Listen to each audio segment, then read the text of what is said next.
We're going live on. We are live on YouTube. So, All right. whew. How you doing, guys? Me and Dougie here about 15 minutes early, and we're going to be getting ready here pretty soon to do our 23rd freaking podcast. We got 23 in the can. 23. Cool. Yeah. And Got to advertise more. we should have more viewers than we do, but I think that 1 month that I took off, that I didn't have you kind of. Oh, we'll get the viewers back. I think one thing too is like when I'm scanning through for podcasts and so forth, it's like the name Weathered Souls doesn't really stand out for what we're talking about. True, but we are Weathered Souls. Yes, we are. That's the name that I came out with, when I first named the band. And it's funny, whenever you say that, I always think of like a house on Cape Cod that's all the shingles, the cedar shingles are all gray from salt and bird crap all over them. Well, you guys got a special show. We do a pre-show every once in a while. You got a pre-show right now, and this is only on YouTube Live and on Facebook Live, so we're not recording this at all right now. So back to the name The Weathered Souls. So when me and Eddie got together and started the band, we were a duo, and we came out with the name. I think it was Rockin' McGee was when we first went to the open mic. We were Rockin' McGee, and hated that name. Whether it would have been McGee Rockin' or Rockin' McGee, I would have hated. I just hated. Well, it was couldn't stand the name. ROCKN', right?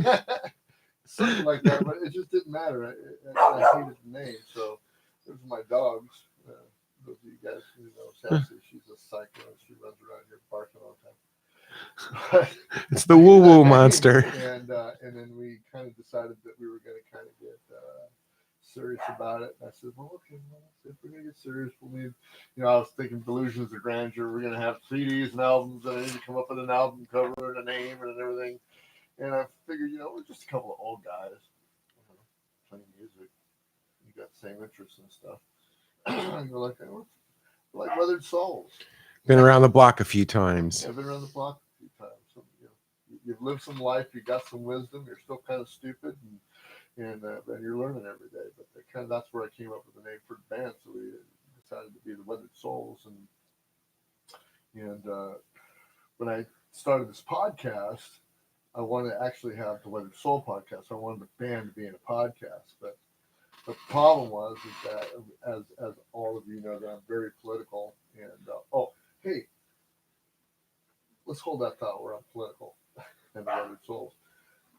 Courtney, I'm a hillbilly, yes, but I got socks on tonight. I just wanted to shout out to Courtney and let her know that I am wearing socks tonight. But I'm not. Bare feet. But yes, I am a hillbilly. And Kevin, I haven't oiled my chair yet, so if you guys can hear that, you can hear it. It is what it is. But back to the Weathered Soul podcast. When I first was going to come out with the Weathered Soul podcast, I didn't want to get all the guys together because at that time and have a real political podcast, because that's really kind of what we talk about. And we just talk about our views and what's going on with the world, and, here in Gilroy and around the globe, whatever. So I always wanted to have kind of a political type podcast. And I came up with Bruce for Liberty. Well, Bruce for Liberty was a semi-okay podcast. I mean, I put a couple in the can for Bruce for Liberty before I actually started putting the thing on with Libsyn. And it was okay. I just really don't like doing things by myself. So I decided that we were going to have the Weathered Soul podcast, not the Weathered Souls. But no, I might have to put that S on there. The Weathered Souls podcast. I use my other Weathered Soul, man.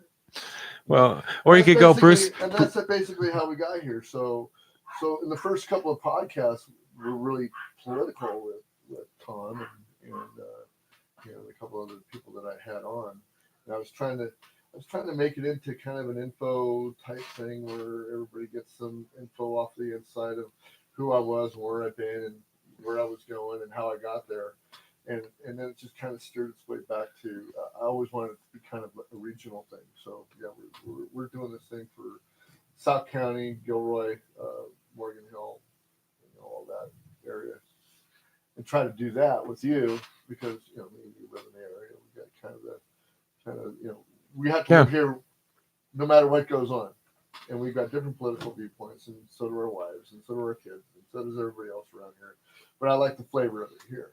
So, because it works out well. I mean, we have a diverse set of friends. Yes, we do. Share a very diverse set of friends. Yes, we do. Well, no, really. Culturally, ethnically, I mean, we have a very, very diverse crowd that we hang with, and so I like kind of to keep things on the level. It's true.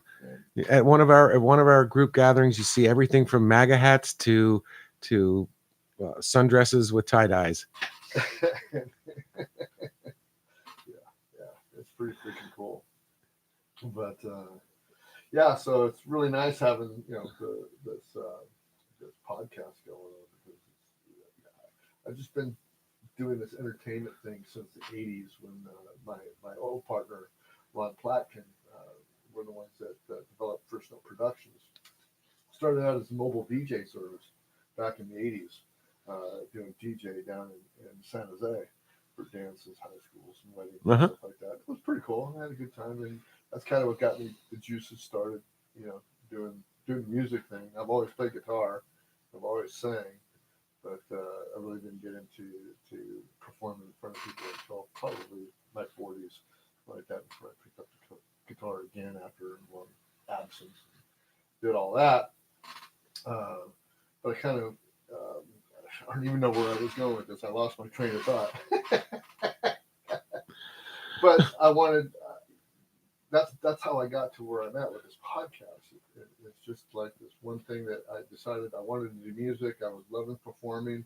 I was loving writing some songs and stuff like that. But then it got to the point where I was going like, well, I really don't love performing so much as I love producing and just talking and debating. And when Facebook came out, it was just like, there's my freaking step stool. There's my stump. Right. The CB radio of the 2000s.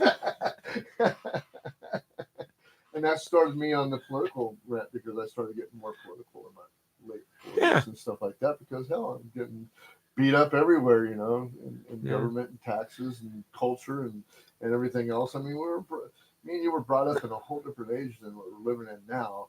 Yeah. But I kind of feel myself understanding everything that's going on. But in the same token, I kind of staunch my thing. There's some get off my grass moments that I have with people. One thing that bothers me is being able to like see through the bullshit, because there's so much bullshit being thrown at us these days. Yeah. It really is. It's exhausting. Like you were saying a few weeks ago, with this whole political thing. I'm just tuning out. And I think that's part of. I don't know if it's part of the scheme, or if it's just a convenient, symptom of the root cause of things. Right. But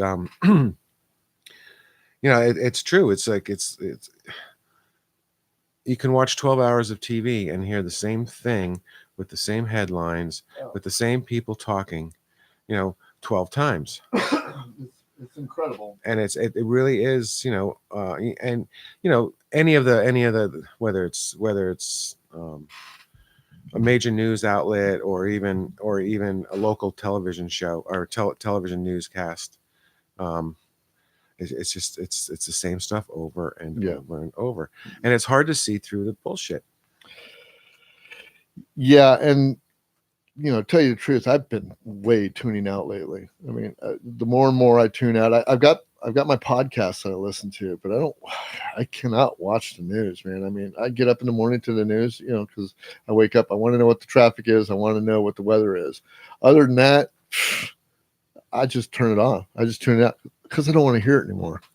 because I got to hear it. I hear it in the podcast, you know. Yeah. And then if I get curious enough and something I hear in a podcast, I'll go look it up on Fox or CNN or something like that and see what the ramble is, you know. But for the most part, yeah, I've been tuning it out a lot lately, and I haven't been posting as much as some of you can see on my Facebook page. Yeah. But, you know, one of the big problems that I see is, you know, a lot of the news is one-sided.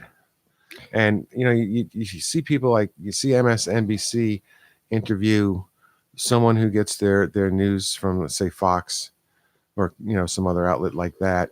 Mhm. They don't even know some of the things that are going on because they're not even broadcast. Right. Like, they're not part of the Right. news. They're not part of the news. So they Right, don't even know exactly. what's going on. And they're assuming that things are going well. Mm-hmm. Yeah, I understand. And like I said, man, it's an echo chamber out there. That's what we're dealing with every day. And I'm tired of the echo chamber. But like I said, I haven't been posting as much, but I try to post things that interest me, that outrage me, and that I think would impact other people, just to get them to think, you know. And I think that's one of the things I have learned, and I should take this into the show, but I'm just going to say it anyway, is that I've learned that me as a libertarian, you as a Republican, Abby as a Democrat, whatever the dynamic is. Don't forget, I'm a hyper liberal. Is that conservative? But us that are you know, of different political parties have more in common than what we're watching on these news stations, because they're showing us Washington Democrats, Washington Republicans, Washington Libertarians, Washington everybody's. Mm-hmm. You know, and that's a whole different game, man. And to me, that's what's tuning me out, dude. That's what's tuning me out of politics, as far as even supporting anybody in Washington, other than the people that I really like, you know, like some of my libertarian guys, yeah, like Rand Paul and Tulsi Gabbard, who's a Democrat coming up. She's going to be a candidate, you know, and I'm just going like, yeah, I like that. But everything else is just Washington fucking speak that we've been listening to. How many fucking decades have we been alive, dude? Going on almost 6 decades I've been alive, and that's all I've been listening to is just all this Washington crap and stuff. And then it's with the advent of social media in this last 2 to 4 years that it's been getting really hyper bad out there. And it's just one of those things where I'm just going like, you know, this is ridiculous. They don't even, they're not even listening to us. Well, it's like the feeding frenzy started with like the Clinton impeachment. Yeah. And it just hasn't stopped. And you know, they almost generate their own weather. You know what I mean? Right. Right. Absolutely. And like I said, so I got something more to say about that. We should start the show. Yeah. Since we got it. Okay, we're going to start the show here. Let's see here. Headphones.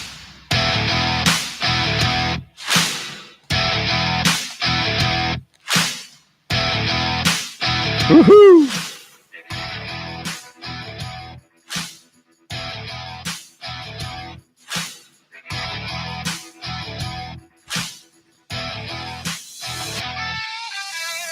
The best results, squeeze from the bottom up. You've got Bruce and Dougie, the Weathered Souls, on the Weathered Soul podcast. Say hi, Dougie. Hi, Dougie. We're live from First Note Production Studios in Gilroy, California. We're glad you're here with us today.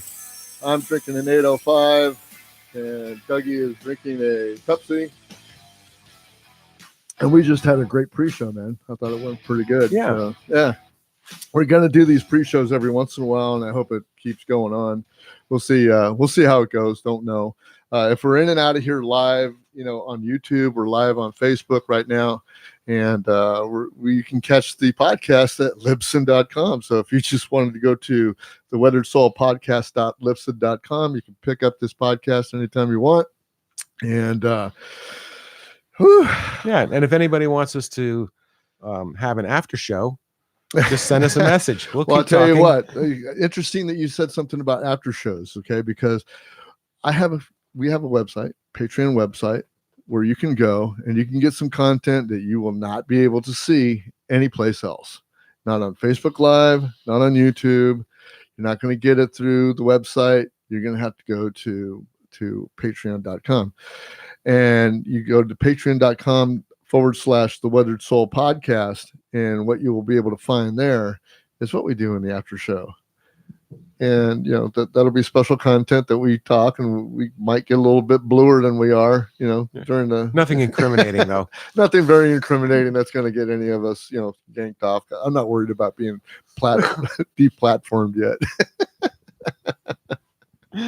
But it's one of those things where, I gotta, yeah. I just lost my train of thinking, man. We're gonna have to edit this one out. Oh, we're going on to today's topics. Well, today's topics were good, but what I was trying to say was, the pre-show. As we were going through the pre-show, if you were in the pre-show, and go into my podcasting, I want to talk about what was going on with what we were talking about these news outlets and stuff like that, and right. How it's been so sickening, and how I haven't been posting lately.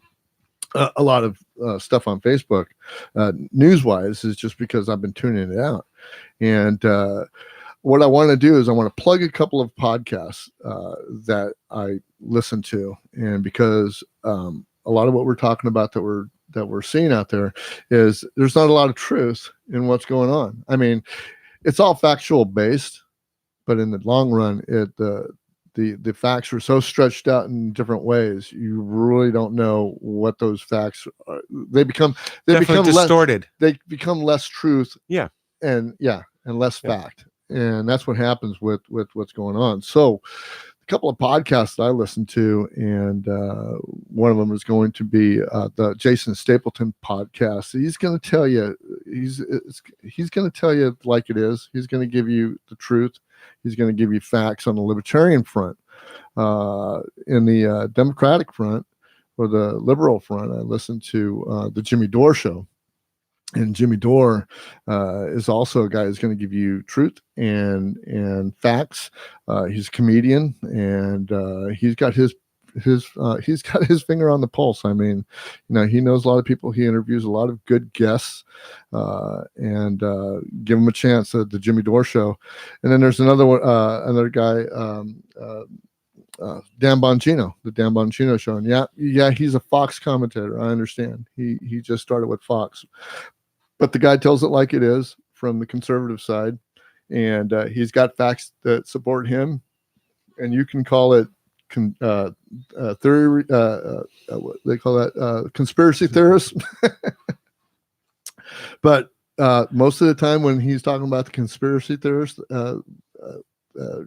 kind of items that he's talking about, if he's talking to something where you go like, oh, that's a conspiracy, he'll go like, oh, no, I got this off of Vox, or one of the liberal left-leaning sites, and he'll use their words against him. So it's people like that I want to listen to, that I want to get my news from, because that's what piques my interest in getting into the news and finding out what's really going on.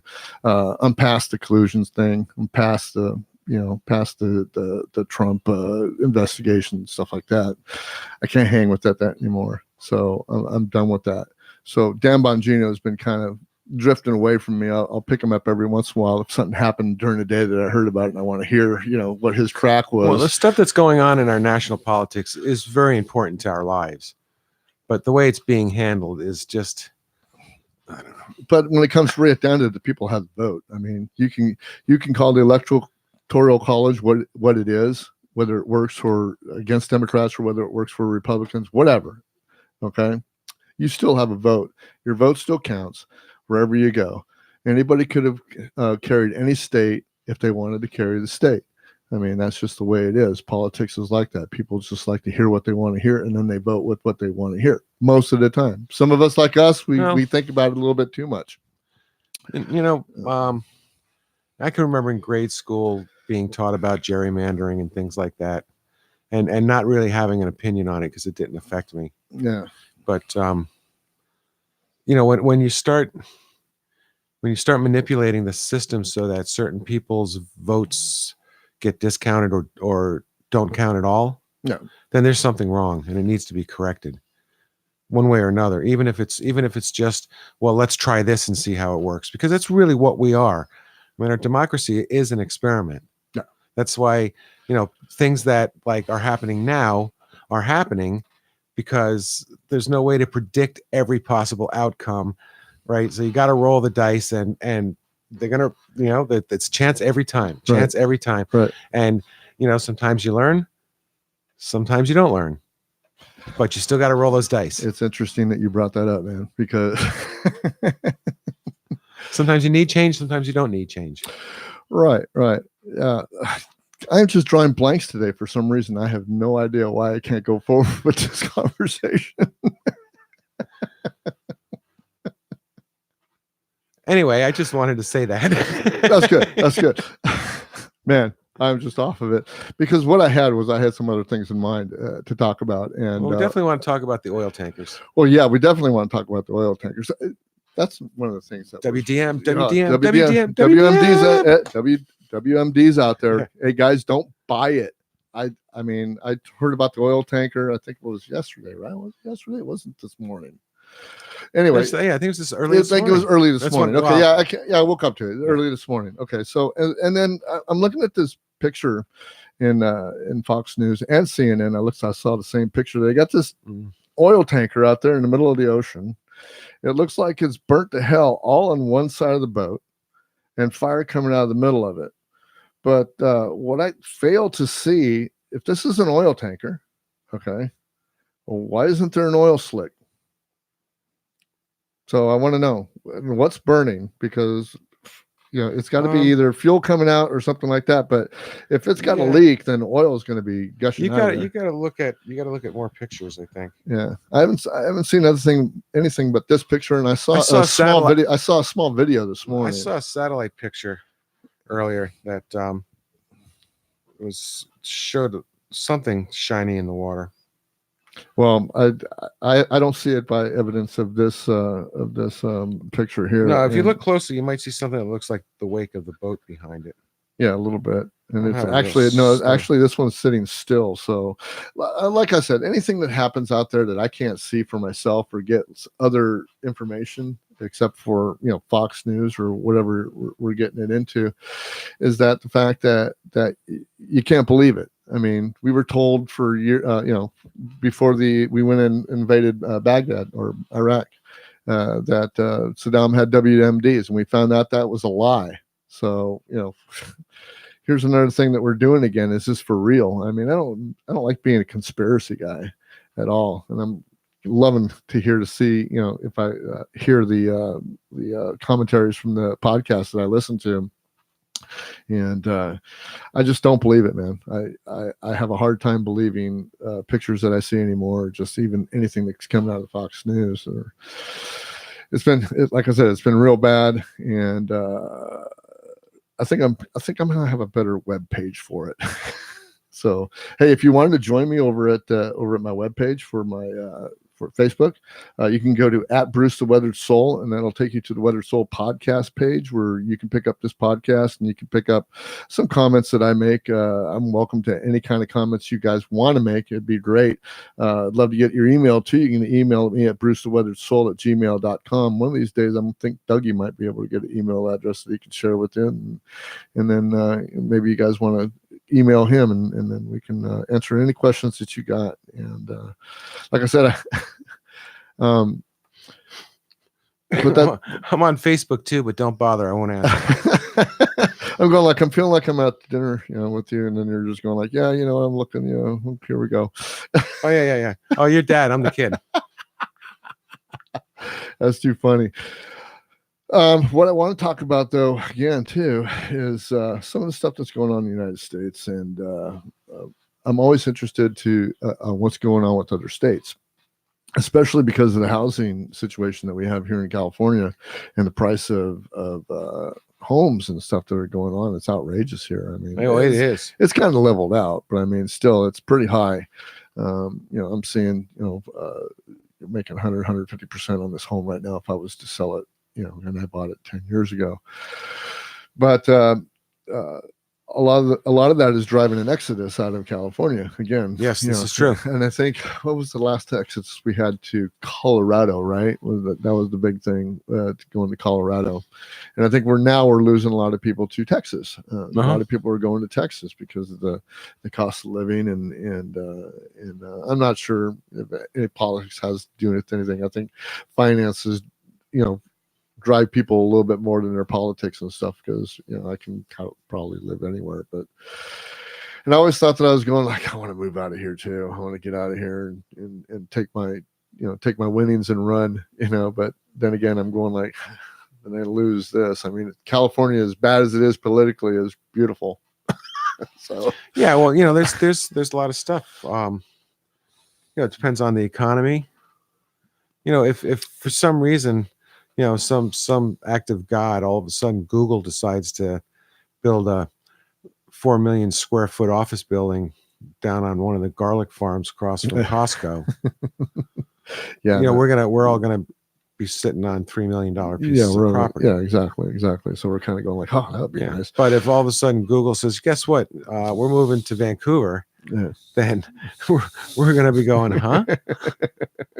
Because this is the sort of stuff that's happened in other places. Right. I came from Connecticut. I grew up there. I still have friends that live there. My parents' estate is there that we're trying to sell. Right. And right now we're listing it for about half of what its peak value was, in the 80s. Right. But since then, what's happened to Connecticut is taxes have gone up. Mm-hmm. You've got a higher sales tax. You've got an income tax. And you've got really high property taxes. Right. And they had a high corporate tax. Mm-hmm. Corporations say lower our tax or we're moving. Governor said move. Yeah. And 40,000 jobs go. Boom. Right. One company. Right. Next company, 20,000 jobs go. Boom. Yeah. Next company, 60,000 jobs go. Boom. And so, there are thousands of houses on the market. Some have been on the market for a year. At half of what their peak value was. Right. Can't give them away. Yeah. And that's the thing too.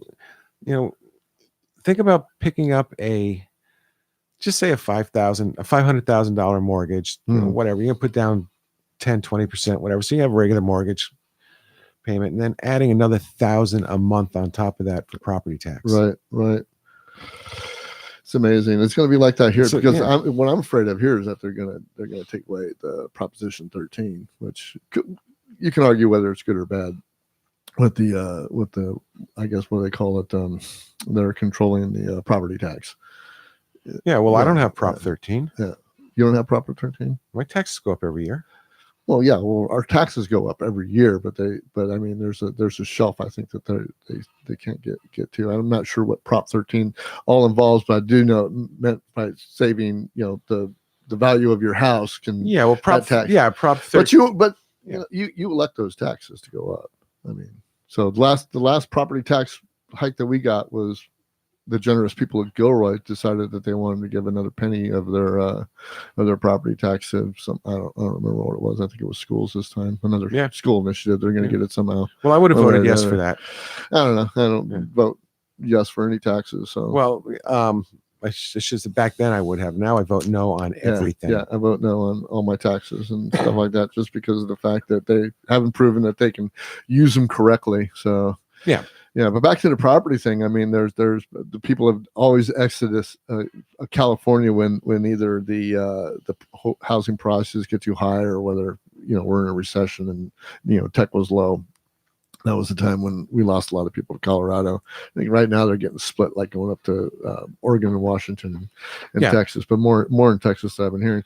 So, but there's 10 best U.S. states to live in 2019, according to the Wallet Hub, and there's actually 10 of the least. So, it depends on what you like too. So, yeah, it also depends on what you like, but they scaled these things on a couple of different items, and I'll tell you how they did it. And they go like, in a recent analysis, ranked by 50 U.S. states to determine which one was the best to live in based on the economy, education, safety, and quality of life, and affordability.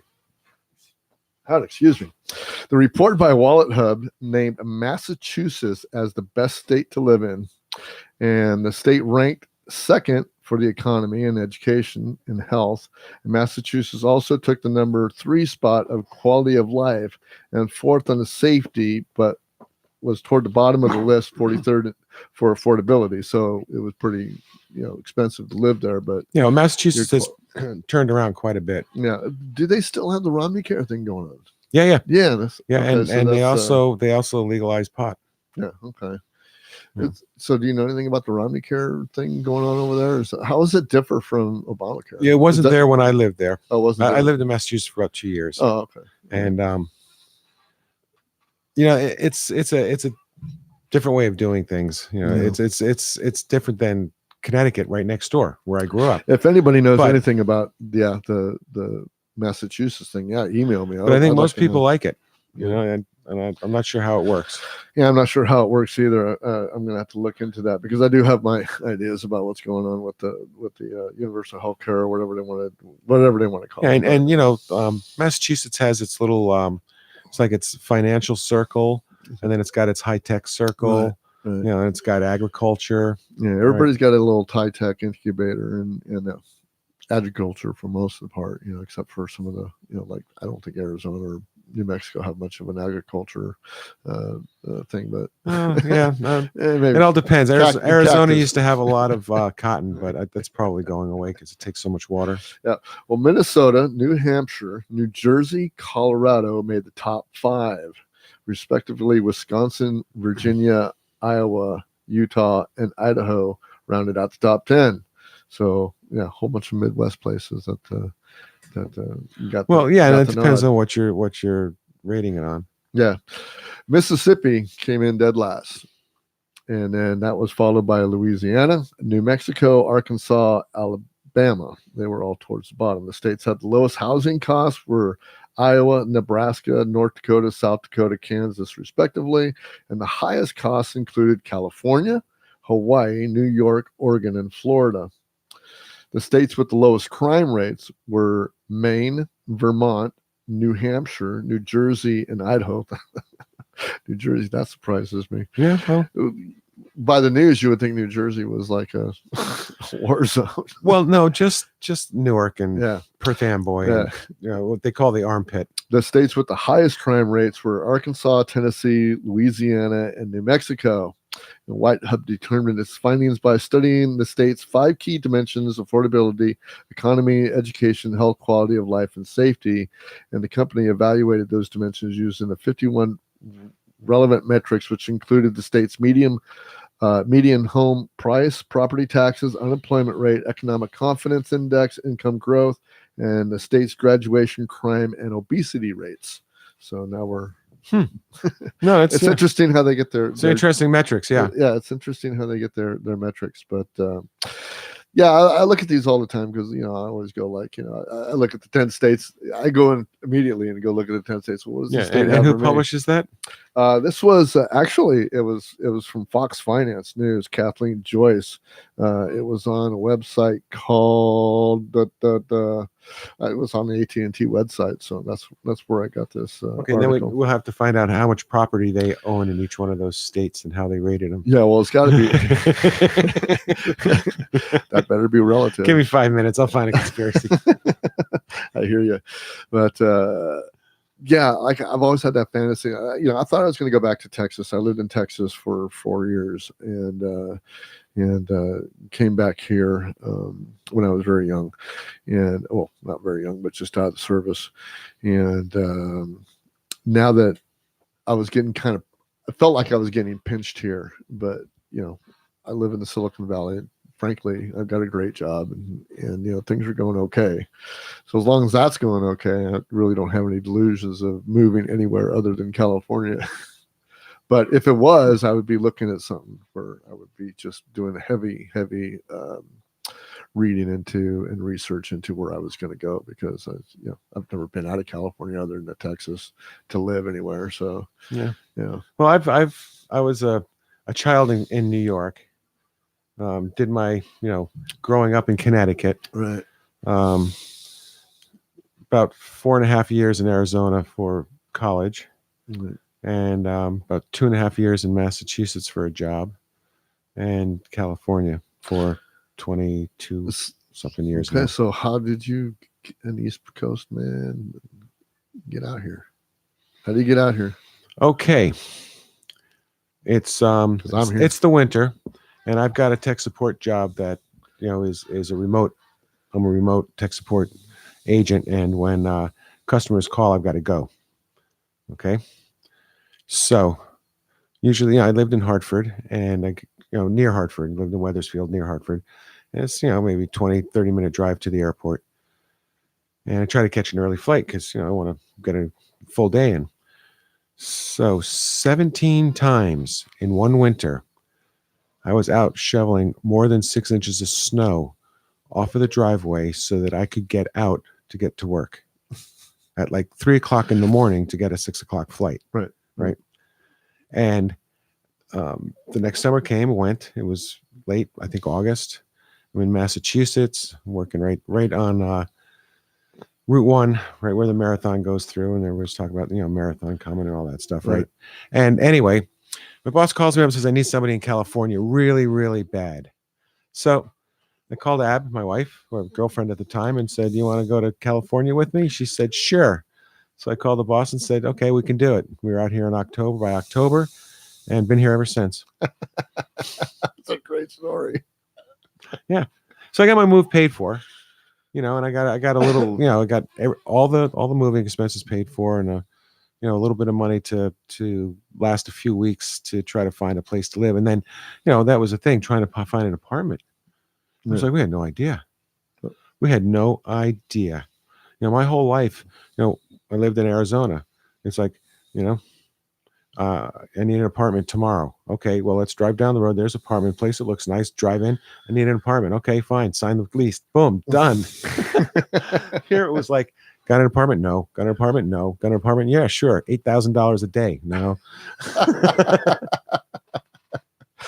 Yes, that's kind of how it Yeah, is. it got a little scary, but we found a place. It's sticker shock, I'm sure, for a lot of people that come out here. I Yeah, mean, it was the other thing too. yeah, it's totally different. Yeah. I mean, Used to like 20%, 25% of your pay going to housing, and then all of a sudden, boom, it's 50. yeah. Well, what did you think about Hawaii when we went to Hawaii? What did you think about the economy there? Did you notice anything about the economy? Did you notice like prices were either up or down or anything like that? It was pretty. Well, we were on vacation, so we were not really paying much attention. I thought everything was a little bit more expensive. Did you? Yeah, Did you? Just not like your packaged items. Yeah. Like here, everything priced here is about the same as it was there. But if you go to other parts of the country, you see things like bottle of soda doesn't cost $1.29 or $1.69. Right. It costs 89 cents. Right. So yeah. I noticed the same thing when we were in Hawaii. I'm going, it's pretty similar. Yeah. Climate's different, but I mean, I think the economy is around the same. If it's thriving and you got a tourist business, I mean, that's what they do, and I guess that's what kind of drive the prices there, and of course the taxes, because they're kind of just as taxy as California is. But well, they have to be, because it's expensive. The roads get wiped out. You got to build them. The infrastructure isn't easy.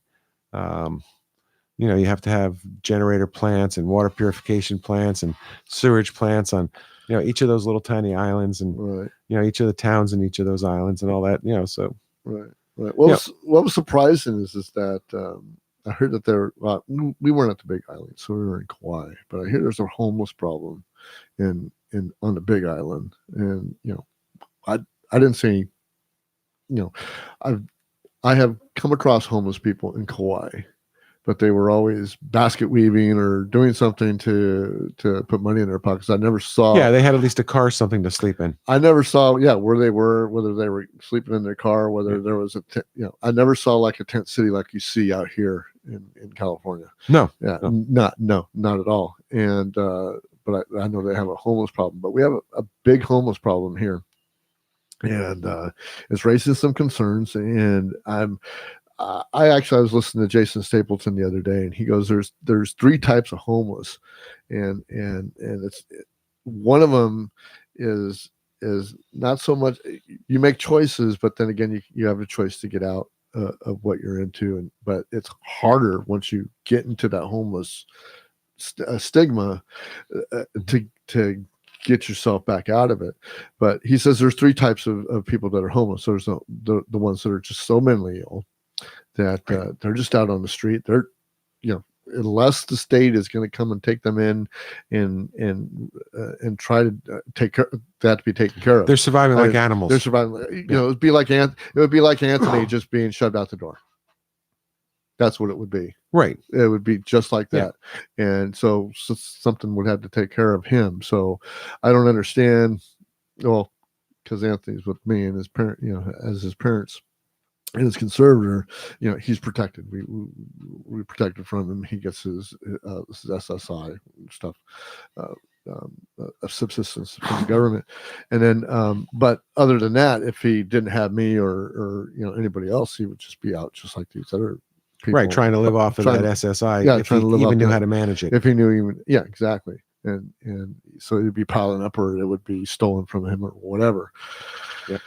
And then then along with that becomes your drug addicts and actually, well, I split these into two different areas, but the same result. You got drug addicts that are never just they're gonna die. They're just gonna die. They all stem from psychological problems. Yeah, and it all stems from psychological or mental health problems. And then you got the people that just obviously just want to be homeless. I mean, I work with the guy I've thought about it. I've worked with the guy for 23 years and here in San Jose, and then we moved up to Woodland. The company moved up to Woodland. I was up there, and he was the nicest guy. And you would see him. He'd come to work. My boss was very generous with his work, and he'd come to work a couple of months a year, 5 months a year, whatever. And he would work and he would be doing real good because he'd come back, to work, and he was all cleaned up and everything. And by the time he left, you knew that he was back on the street. So he was a great guy. I mean, I knew him for 23 years, and but he's always had. This is what we found out about him. He had money. Yeah, he had money, but he just wanted to be homeless. He's not comfortable being in a home and all the responsibilities that come with it, and he just wants to be homeless. So he just goes and sleeps by lakes and rivers and kind of he's kind of he's not with a group, he's by himself. Hey, listen, I know people that have perfectly good houses that sleep outside just because they like it. They like to have the sky over their heads. But there's those homeless there that just don't want any help. I mean, they're not even bleeding off the system. They just right. They're either working or they have money or I've met a few people in passing that had like 6-month jobs, like a forest fire fighter. They've got the hot season and right. So during their off season, that they've got money. They could rent an apartment or whatever. They choose to work at a gas station and sleep in a U-Haul truck in the backyard. In the back of the gas station. Yeah, and the caveat for those people that are in that class of homelessness, I don't want to call it class of homelessness, but in that category that I see and Jason sees as the homelessness, is that they can get out of there if they wanted to get out of there. So the ones and sometimes do regularly. Yeah. And then the drug addict, there's programs out there for them. If you really wanted to get off of drugs, I mean, you could do it. I mean, some of it is disease, whatever. And then there's a lot of it is choice. Yeah. And you have a choice. Either you want to be a drug addict and you want to just, either be high functioning and live in society, or just be low functioning and just be a fuck up. Sometimes what you want and what you can deliver are different, though. Right. Yeah. But still, you can get out. That's where help is for. You can get out if you want to. Yeah. And then there's the third category, which is a category such as me and you. So we've worked all our lives. We're getting ready to retire. We got about another 10 years left, in our tanks, and we're getting ready to do it. Definitely a minimum of 6 anyway. And and then let's say we have this Trump recession. And guess what? I get my ass out out of a job, and now I'm 59 or 60 years old, and ain't nobody hiring 59 to 60-year-old guys out there. No, you got to start your own thing. Yeah, you got to start your own thing, guy, your own side business. What I'm saying is that A lot of people find themselves in that situation. There's a lot of homeless right now and I mean, we've had an explosion of homelessness. And I believe that explosion of homelessness, I think you've always had your drug addicts and mental patients and the ones that Well, don't want especially it. since they closed all the asylums. Right, Yeah. right.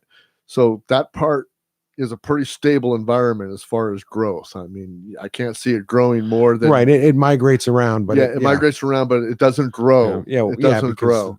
by attrition and But what has grown is like me and yous that are out on the street, that are either parking an RV somewhere or right or who try to do a Yeah. normal life, like would buy an RV with whatever resources we had left. Right. Yeah. Trying to do it that way. Yeah. And then there's those ones that just weren't prepared, and all of a sudden now they got to live in a tent. And, it's got to be hard. And another thing that happens when it happens is all of a sudden you lose all those conveniences, like an address, a shower, a phone number because you don't have a cell phone and stuff like that. Let's say you just fall in some real hard times, right? And the bottom line is that it's extremely hard to get out of there. I mean, it's hard for the drug addict to get out himself because he's got to go to rehab and get himself rehab. But for the most part, I think because a lot of them are so long of not having anything, it would be grateful for them to have.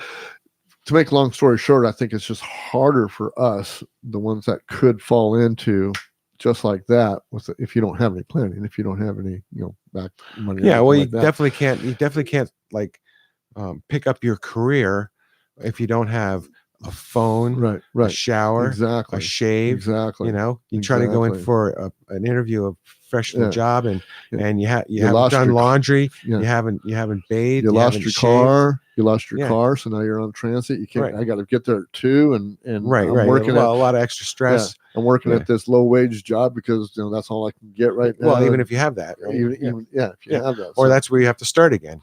You have to start at a job that will take anything. So right, and then use those resources wisely, and then parlay that, right. and you run out of time. Yeah. So what I'm getting at is that these populations of homeless people are in metropolitan areas, in the big areas, the big tech areas, the big I don't want to say corporation areas, but the big business areas of our country. And I think I'm not so much mad about what they're talking about wealth inequality. That I don't think that parlays into it as much as it does where people just aren't prepared for something that happens like that. I mean, we got to get out of this situation where we're one paycheck away from being out on our ass. And but another thing that we have to do is we have to know that we have to help the situation more than what we're doing. I don't think raising taxes and doing it that way is doing anything, because I think homelessness is a great big business when it comes down to it. I mean, LA has thrown $600 million into their homeless situation, and it just keeps exploding. And to me, it sounds like somebody's making a lot of money and doing a lot of nothing. And I think the same thing is going on here. I mean, London Breeze wants to, I can't remember what the article was, but she did something today or proposed something today that was going to tax empty buildings or something like that. I don't know. And then, turn around and help the homeless like that. I don't think that, I think part of the answer is more us and less government. And what does that mean by us?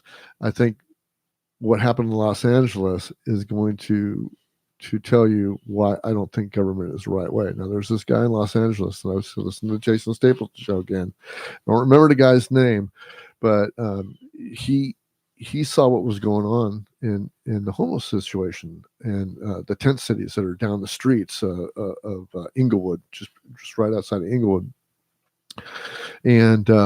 And what he did was, for $500, he would build these boxes, and they were shelters, single shelters for single people, And what he would do is he would make these really nice little shelters. You can get in there, close the door, you're protected from the weather. You've got place to put your stuff and everything. Not very much bigger than what they were doing with the tents. And he was replacing these tents with these structures.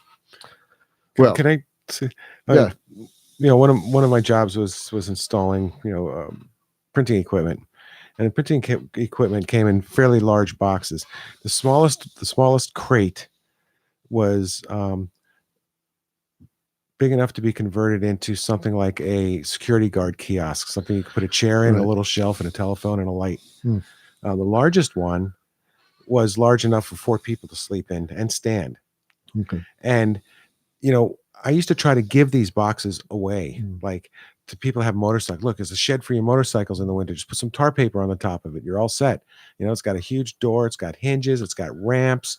It's all put together with 2x4, 2x6 plywood and lag bolts and, all that sort of stuff. And, it's like there's things like that if somebody could organize to recycle into something, they could build a little community out of these micro houses. They're not even mini houses or small houses, micro houses, Right. where there's no cooking or anything, and you just sleep, change, you sleep have and a light, change you there, read yeah. a book, whatever, Right. and then there's a community bathroom and all that sort of stuff. Right. But then you also have to supply security. Then that's Man. the problem. Because if it's public funded and you're going to invite people there, you got to watch out for their welfare. This is true, and that gets into the situation where I think that, I don't know, if all men were angels, everything would be perfect, right? I mean, or vice versa, right? And if everybody was evil, at least then you know where you stood. I don't like to look at that fact where you need to talk or mention that people can't watch over themselves. I'm all about personal responsibility when it comes to that, and I'm personally responsible for what happens to me. Well, it's possible you can have residents do it in exchange for rent, right? But they would have to be trained and what would you call it? I don't know, bona fide or insured at least. Insured, yeah, bonded, bonded, yeah.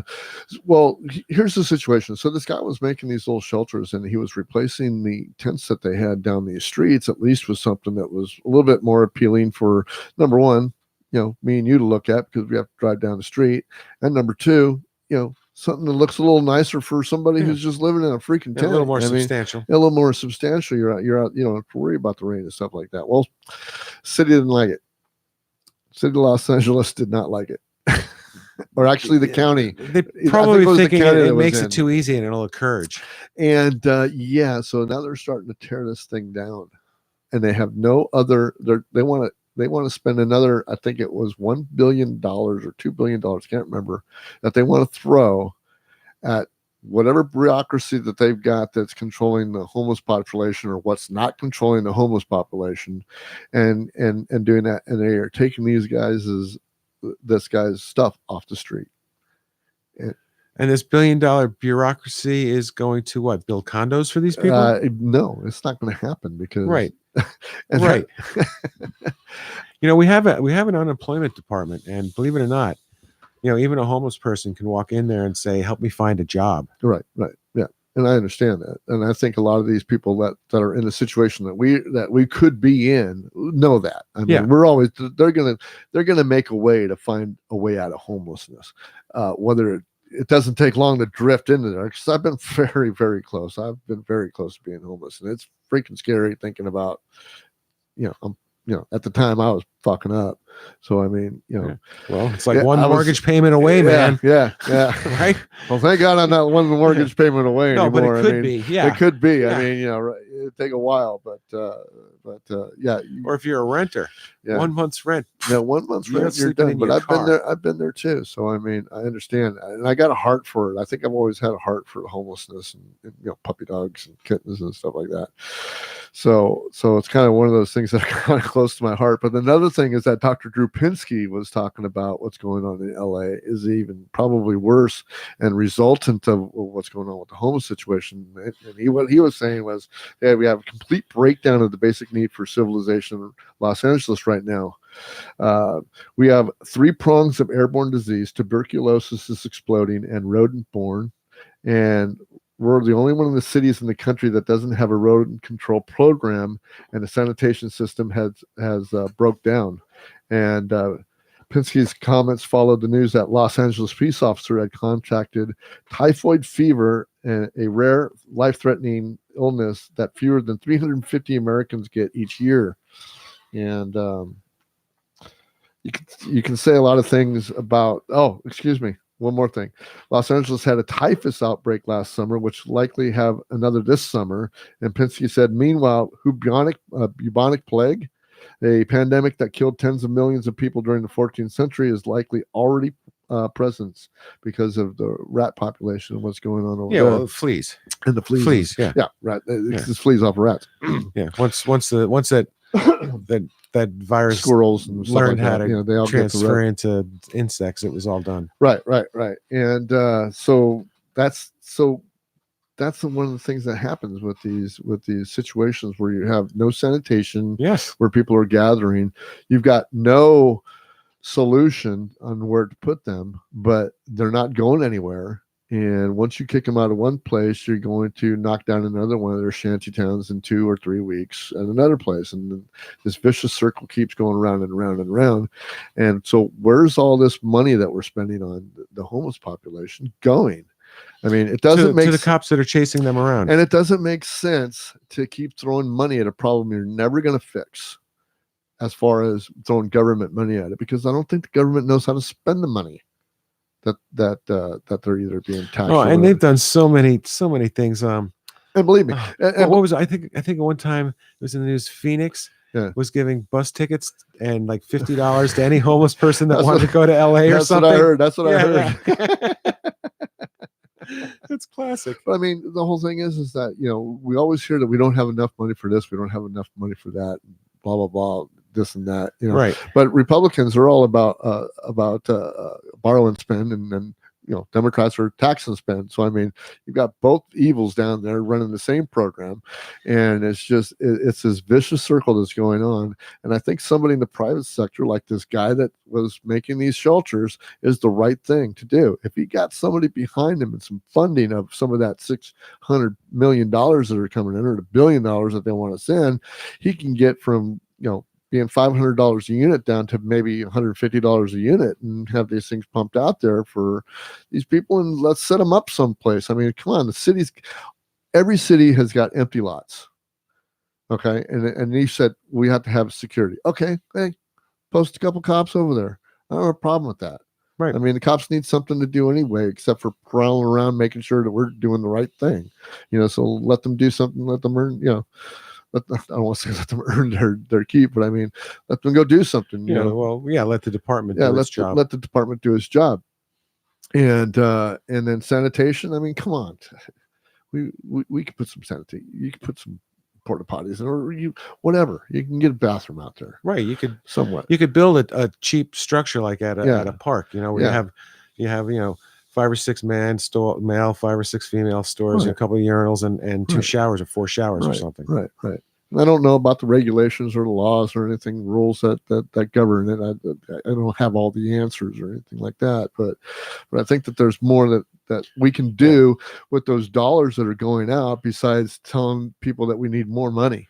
Right. Because you don't need any more money. Your bureaucracy needs to shrink so that you can use your money. Right. Unless you're going to use that money to like start a business and give these people all jobs. Yeah, it doesn't make any sense just to throw more money at it. These little mini programs. I mean, some of them work and some of them don't. But you know, everybody's got a program. Give the people a house for a night. You know, that doesn't help them get out of where they are. Exactly. Let's give them some place, you know, that they can at least put some semi-roots in until they get their freaking feet off the ground. I mean, I was in a HUD, man, for 9 years before we bought this house, and I've been blessed, dude, because I got my wife who's a saver, and she kicked me in the ass, and we got out of freaking debt, stuff like that. And I'm doing pretty freaking good now.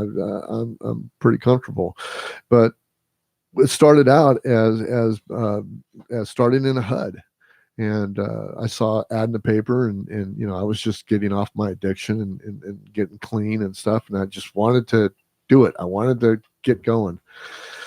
So we saw this ad in the paper for a place like Alexander Place, you know, that we just opened up in Gilroy, and they were offering not discounts, but it was a tiered kind of not a rent control, but a tiered system of who they let into the apartment complex. Well, I didn't have to pay full price, but there was also people that are Section 8 that weren't paying anything to live there. But I think I was in like the 80%, So I was paying 80% of market value for this home that I had, a real nice tri-level condo, with a balcony and everything. And it was a facility, had its own little rec hall and stuff like They that. should have given me a 2-story one and made you pay 100%. Well, they gave me a 3-story one.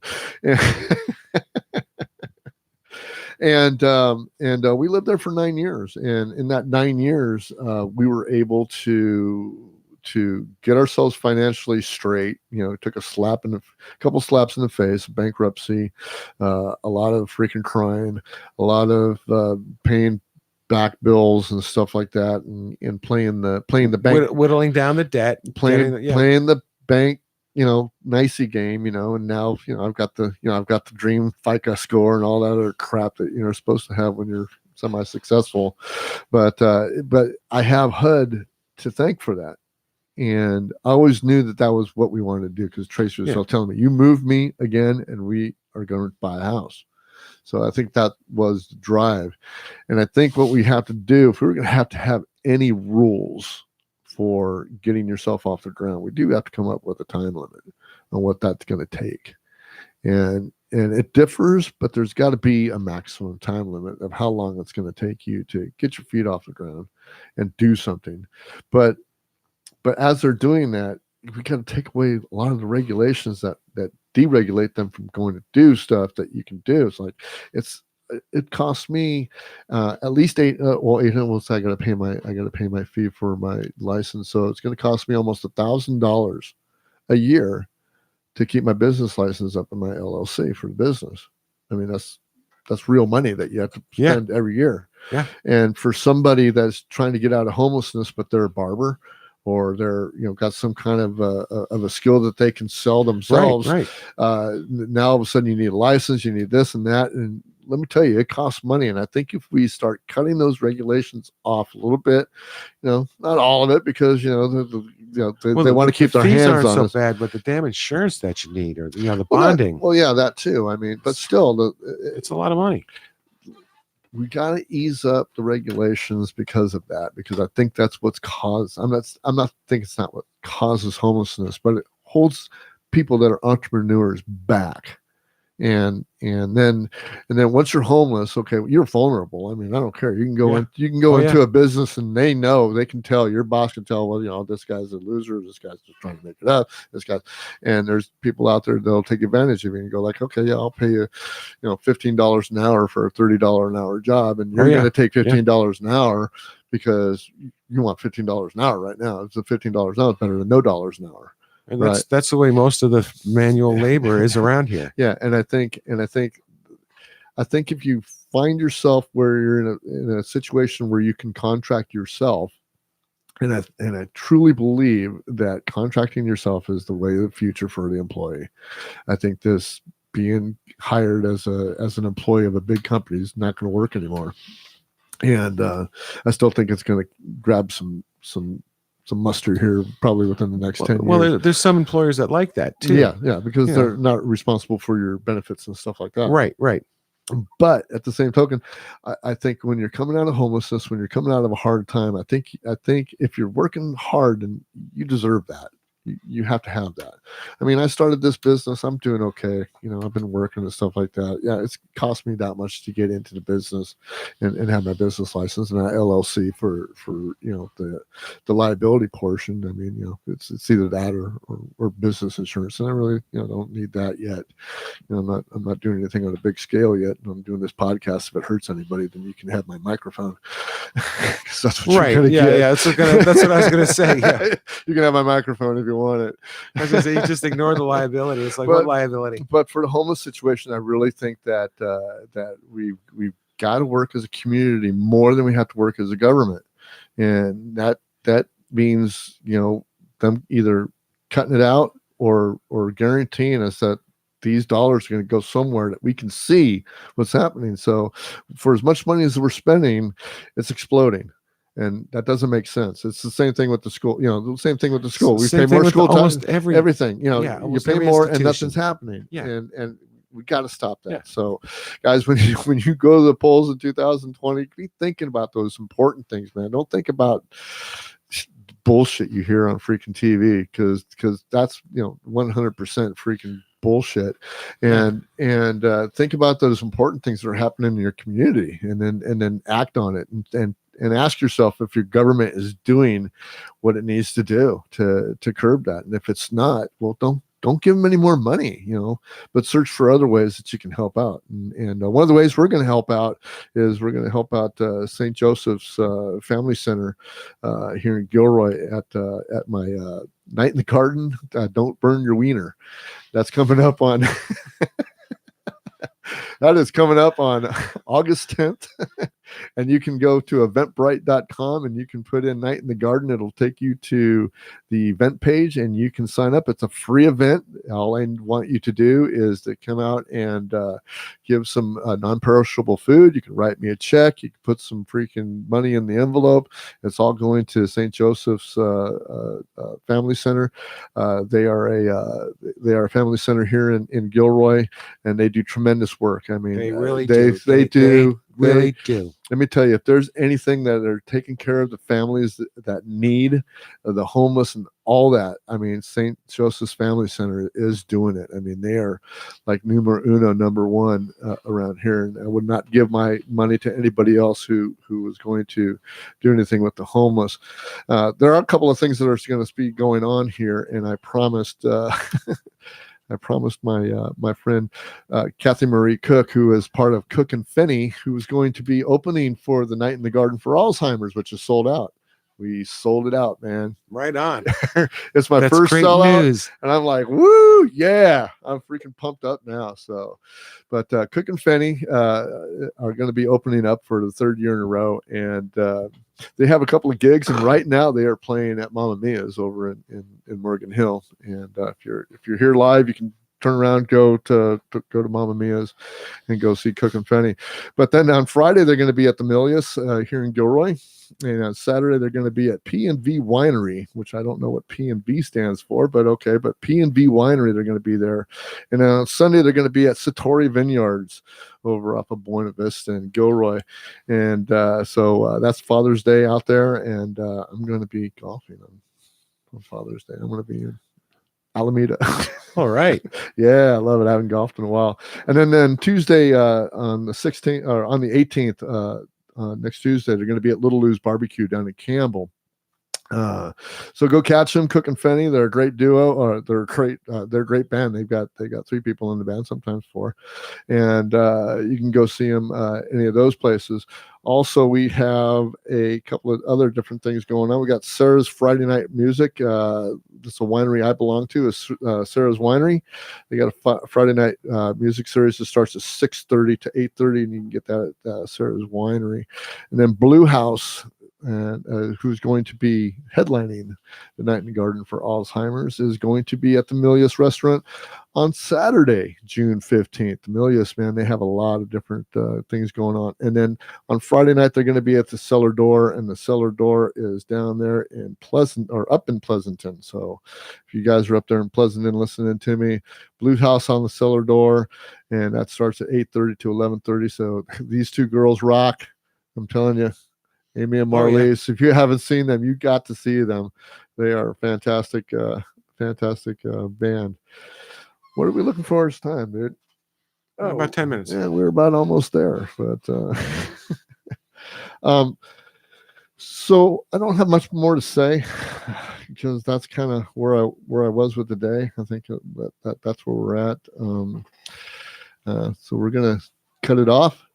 And that's going to be the show for today. Next week, hope to be having Fenny here, because he's been owing me an interview, and we're going to interview Fenny and Cook and Fenny, possibly both the bands. So don't know if that's going to happen yet, but it might. And musical interviews are always musical. good. Yeah, I love. You know what I love about interviews is that because I don't have to talk. Yeah, and I don't have to be the one going like, I forgot where I was. You're not the one that has to answer all your own questions. I totally lost it. But listen, hey, I just want to let you guys know again that you can email me at brucetheweatheredsoul@gmail.com. Email me, tell me something, give me a comment, give me a question. I'll put you on the podcast. And then Facebook, you can catch us at Bruce the Weathered Soul, and that'll take you to the Weathered Soul podcast page on Libsyn. That is our podcast page. That is the Weathered Soul podcast.libsyn.com. Patreon, if you want to go contribute to the show, which I would love you to do. That would be great. I've got all kinds of tiers, and I'll have some information that only you can get. And if you go to patreon.com, the Weathered Soul podcast, you can get there, become a patron for less than $1 a month, and you'll get a whole bunch of special content. And then this studio, I don't know if you can see it. Well, you can see, the background of it, but it's really getting full in here because I am doing a lot of work, and I need some studio walls to get this stuff out of here. And I got a GoFundMe site. We're trying to get some funds going up for a studio to upgrade it. I want to explain to you something about the GoFundMe site. So I'm not a big stickler in taking charity because I like to give charity out. But one of the things that I've got the vision of for First Note Productions and the Weathered Soul podcast, or just First Note Productions in general, is to have a full-fledged podcast studio here. And that's actually a video audio studio, but more geared towards podcasts. So I can have other people in here that actually want to talk about some other situations and topics that they want to talk about. And as it just revolves around business and doing things for the community that should be done, because information is really key. And I think that this is the way that it's going to go, and everybody's kind of getting into podcasting, and I hope to be able to teach a podcasting lesson soon. I mean, I went through a podcasting lesson to Jason Stapleton, but I'd like to expand on his and telling you how to actually get things from recording to where you're going, and some of the simple steps that you can do on that. And I'll be giving you that kind of content, if you go to the Patreon website. But also, I can't do that unless I get a studio. And once I get a studio, then these four walls will be closed in, a little bit better sound coming in, to be more comfortable. I'll get rid of this squeaky chair that I got that drives Kevin crazy, and maybe I'll put some shoes on for Courtney.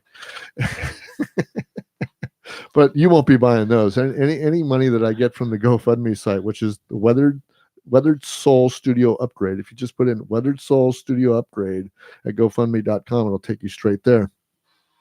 And so I'm hoping for that. But I hate begging for money because it's gonna get built whether I get money or not. It's going to happen. But anything would help, and I would just it would be great. I would love you for. I'd name the podcast for you.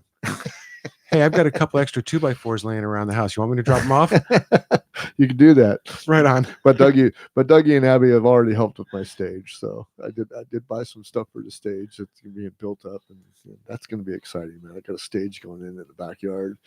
Yeah, it's nice. Tracy kind of gave me a cross out. I told her it was a deck, so that made her feel better. Yeah, well, that's what I would build too, a deck. A deck, yeah. For the musicians. Use it as a stage.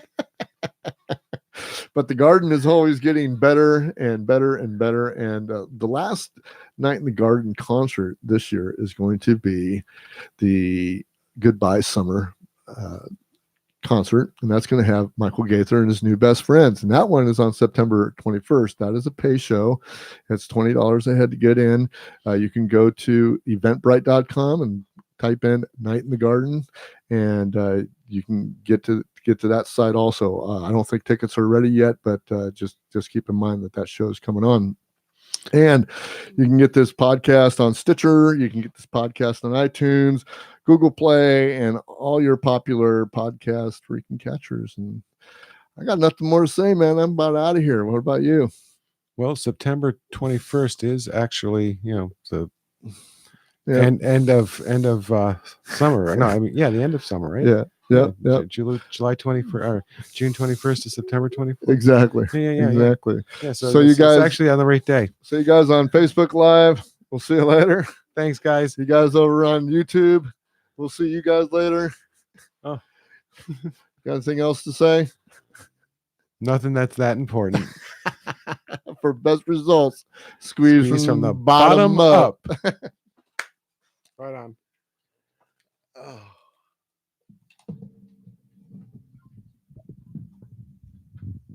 Very nicely indeed.